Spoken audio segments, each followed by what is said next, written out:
NTV time, जनता की बात जनता के साथ। बचाव में आम आदमी पार्टी द्वारा नायब कलेक्टर से किसानों को नैनो बोतल के साथ यूरिया उपलब्ध कराने और फसल क्षति का सर्वेक्षण कराने की मांग की गई। बचाव तालुका में पिछले कुछ दिनों में हुई भारी बारिश के कारण किसानों की खड़ी फसल बर्बाद हो गई। साथ ही लंबे समय तक जलभराव के कारण भूमि की उर्वरता कम हो गई। ऐसे समय में किसानों के लिए कृषि भूमि पर नाइट्रोजन युक्त उर्वरक और दवाइयां डालना बहुत जरूरी हो गया, जिसके लिए किसान यूरिया उर्वरक खरीद रहे हैं।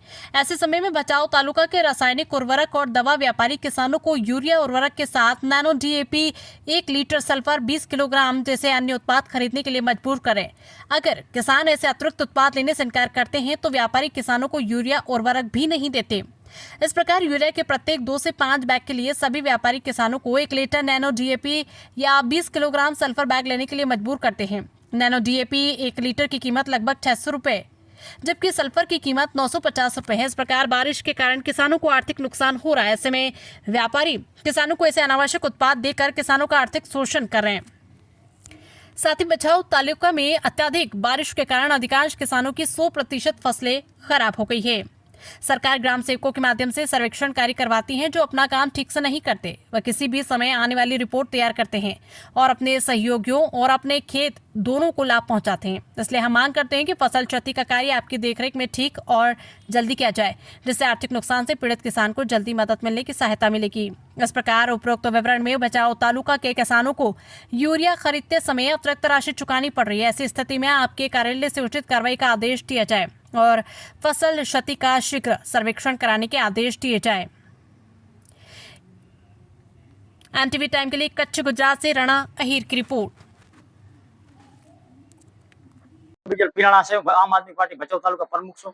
आज रोज 5 ખાતે કચેરી અધિકારીશ્રીને અમે આવેદનપત્ર પાઠવવામાં આવ્યું, જેની અંદર ખેડૂતોનો ગંભીર મુદ્દો લઈને આવ્યા છે કે જે અત્યારે વાગડની અંદર ભચાઉ તાલુકાની અંદર ખાસ કરીને ખાતરની મોટી અછત છે। યુરિયા ડીએપી ત્યાં મળતું નથી અને જે મળે છે એની સાથે નેનો બળજબરી આપવામાં આવે છે ખેડૂતોને, જે એમને ખોટું નુકસાન કરે છે। કોઈ ખેતીમાં ઉપયોગ આવતો નથી અને જે એની બીજો સાથે ડીએપી સાથે આપવામાં આવે છે, સલ્ફરની જે થેલી આપવામાં આવે છે એ પણ હાવ નકામી થેલી છે, એ પણ કોઈ ખેડૂતને ઉપયોગ આવતી નથી।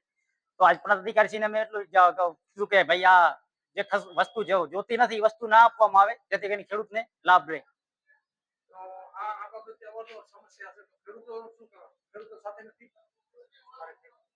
ખેડૂતો અમારી સાથે જ છે, પણ આ શું અત્યારે રાજકીય પાર્ટીને સાથે લોકો વધારે પૂરતા જોડાયેલા તો છે જ, પણ હવે એમ કે છે કે તમે ભાઈ આગેવાન લોકો છો તો અવાજ અમારી સાથે ઉઠાવો, એવું એમની રિક્વેસ્ટ છે। હવે જો આનો નિર્ણય લેવામાં નહીં આવે તો ખેડૂતો પણ અમારી સાથે જ છે અને આનો ઉગ્ર આંદોલન પણ થઈ શકે છે આવનારા સમયમાં, કારણ કે ખેડૂતો હવે તરાસી ગયો છે। ભારતીય જનતા પાર્ટીની તરાસ એટલો વધી ગયો છે કે ભ્રષ્ટ સરકાર અને બારોબાર જે ખાતર જઈ રહ્યું છે, અત્યારે અમારા એરિયામાં જે ખાતર પૂરતું મળતું નથી, જે ખાતર મળે છે એની સાથે આ બળજબરીથી ખેડૂતોને શોષણ થઈ રહ્યું છે।